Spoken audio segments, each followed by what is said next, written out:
అందరికీ నమస్తే. ప్రస్తుతం మన భారతదేశంలో జరుగుతున్న రాజకీయాల గురించి మాట్లాడదాం అనుకుంటున్నాను.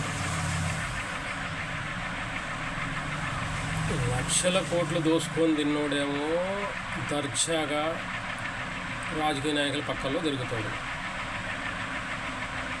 ఈ 100 రూపాయలకి 1000 రూపాయలకి 1000 రూపాయలు దోసుకొని తిన్న దొంగలకు వాళ్ళకేమో ఉరి శిక్షలు, మరణ శిక్షలు పడతాయి.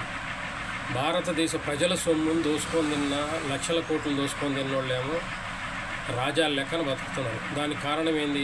రాజకీయ నాయకులు వాళ్ళ తొత్తులుగా మారిపోయినారు కాబట్టి. ఇంకొకటి ఏంటంటే, నాకు బాగా 13 నుంచి 14 సంవత్సరాల వయసు ఉంటుంది. అప్పట్లో ఇందిరాగాంధీ గారు, నాకు సరిగ్గా హిందీ కూడా రాదు అప్పట్లో, ఆమె ఒక మాట అన్నది, మన దేశం అభివృద్ధి చెందుతున్న దేశం, 1984లో ఈ మాట, అభివృద్ధి చెందుతున్న దేశం మనది అని చెప్పేసి. అప్పట్లో చైనా వాళ్ళకి కనీసం తినడానికి తిండి కూడా లేదు. అలాంటి చైనా ఈరోజు ప్రపంచంలోనే నంబర్ 1 పొజిషన్కి వచ్చే పొజిషన్లో ఉంది. ఇది ఇప్పుడు మన దేశ పరిస్థితి ఏంది? అప్పట్లోనే మనకు మంచి వనరులు ఉన్నాయి. భారతదేశంలో లేని మన భారతదేశంలో మంచి వనరులు ఉన్నాయి. దాన్ని యూజ్ చేసుకుని రాజకీయ నాయకులు మనకి ఇప్పటి వరకు లేరు. అది వస్తారో రాదో కూడా తెలియదు. మన ప్రజలు ఏం చేస్తున్నారు? ఎవరు తాయిలాలు ఇస్తే వాళ్ళకి వేసేస్తారు. ఇప్పుడు రాజకీయ నాయకులు ఏం చేస్తున్నారు? ఎవరన్నా నోరెత్తి మాట్లాడితే వాళ్ళ మీద కేసులు, ఈడీ కేసులు,